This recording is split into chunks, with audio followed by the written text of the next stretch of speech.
আমার বাসা কোথায় আপনার? আরে বাবা আমি বোতল টুকাই আর আপনি যে গেট আপ নিছেন মিয়া, যে চুলের কাটিং দিছেন মিয়া আপনি, হ্যাঁ বোতল টুকা নিলে মামা, আপনি তোমার কি- কথা কইলে কোন লাভ হইতো না। আপনি কি মিয়া মারাতারা করছেন নি মিয়া? 50 টাকা দিবা। 50 টাকা দিমু। আপনি ওই ওই মাথার মধ্যে লো দাও, 50 টাকা আচ্ছা, দিয়ে লো। মাথার মধ্যে মাথার মধ্যে ব্যথা কোথায় পাইছেন এটা এটা আচ্ছা বলেন। না 50 টাকা দিয়ে লো।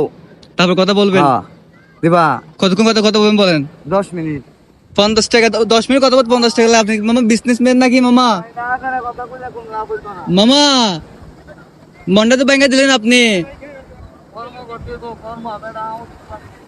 এই তো যে কাটিং তে দেখুন তুই হরামি क्या এই তো মাথা মাল ডাকছিল মিলে দিয়ে যাওয়া লাগে তো যে কাটিং লাগে মাকে আমি বোর্ড দছিলার।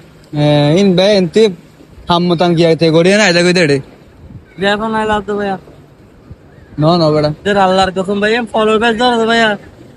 গোয়েন্দা থাকে তো ভাইয়া ভিজবা। 10 মিনিট কথা বলতে নাকি 50 টাকা লাগবে। চিন্তা করছেন আবার কি অবস্থা, কিরকম বিজনেসম্যান। মামা দেখতে কিন্তু অস্থির লাগছে আমার।